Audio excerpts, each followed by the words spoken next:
Ang buti pala na itong mga kasamang hunters ay hindi kulay brown, hindi rin kulay green. Ano pala? Medyo transparent. Itong batong ito, yan, tinabas to. Tinabas yan, o, tinanggal na, mapansin nyo yung tama ng mga chisel, o, yung mga pait, yung pang-ukit, mga carving tools. Yan, o. Talagang inukit ang bato na to. Tapos, iwan itong taas para magmukhang turtle o pagong. Ayan, o. Porcelain, Imperial Ironstone, China. Ito ay high-grade porcelain, mga kasamang hunters. Itong batong ito, yan, tinabas to. Tinabas yan, o, tinanggal na, mapansin nyo yung tama ng mga chisel, o, yung mga pait, yung pang-ukit, mga carving tools. Yan, o. Talagang inukit ang bato na to. Tapos, iwan itong taas para magmukhang turtle o pagong. Yan, o, mapansin nyo po, mga kasamang hunters, no? Pagong yan. Yan, pagong. Ito yung buntot na saulihan. Ito yung buntot. Mapapansin nyo, ang pagong, ayan, ito, likod ito yung mukha. Tapos yung pagong, pointer, yung direction niya, yung kanyang pointing o yung direction ay papunta dito sa silangan, sa kaliwa. Mapapansin nyo po, mga kasamang hunters, kung treasure site o hindi ang isang bagay. Yung pagkakabasag niyan, talagang planado. At saka yung mga basag na ibang parts, wala. Ayan, o. Yan, may buti pang kasama, o. Sa taas. Kaya, itong direction natin pababa, positive talaga to. Ayun, o. Panalo, mga kasamang hunters. Di natin napansin to. Buti na lang natibag ito. Lumitaw. Ayan ang nakalagay. Ayan, o. Porcelain, Imperial Ironstone, China. Ito ay high-grade porcelain, mga kasamang hunters. Matagal na ito. Ironstone, isearch niyo yan, mga kasamang hunters. Antigo yan. Kahit isearch niyo pa yung plato na to, antigo to. At napakamahal ang value nito kung ito ay buo, kaso basag. At itong pagkakabasag, sinadya. Mapapansin nyo yung pagkakabasag, mga kasamang hunters, oh. Mapapansin nyo, may symmetry, may alignment, may symmetry. Hindi silang basta siya binasag. Kaming mga treasure hunters na to sa Tuklas Ginto, lahat ng mga nahuhukay namin, kinukolekta talaga namin, hindi namin siya binibenta. Gagawin kasi namin, heritage museum in the future. Yan, dyan sa dulo. Yan. Very good. Yan. Tanggalan lang natin ng bawasan lang natin yung bigat. Isa pa, parang yan, pitikin mo ng barita. Yan.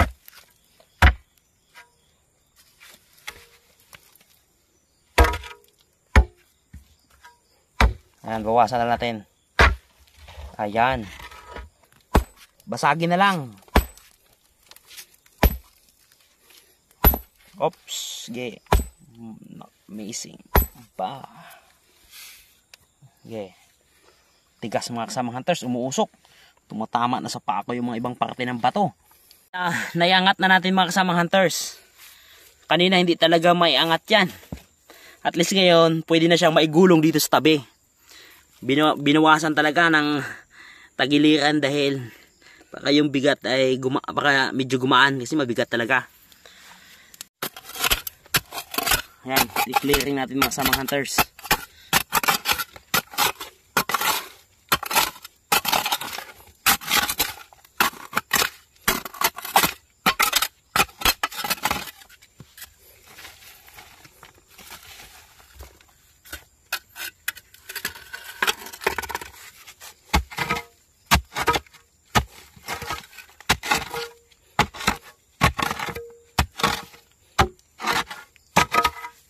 Pansin nyo yung lupa, mga kasamang hunters, medyo basa pa din.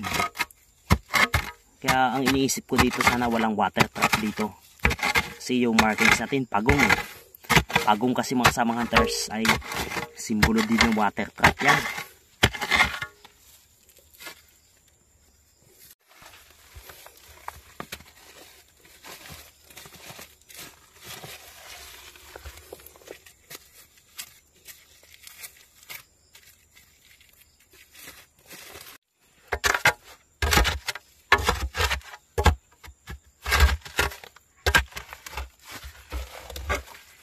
Kaya ang problema natin itong bato pa.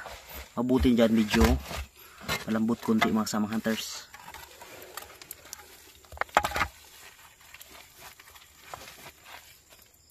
Yan, mga ilang bato.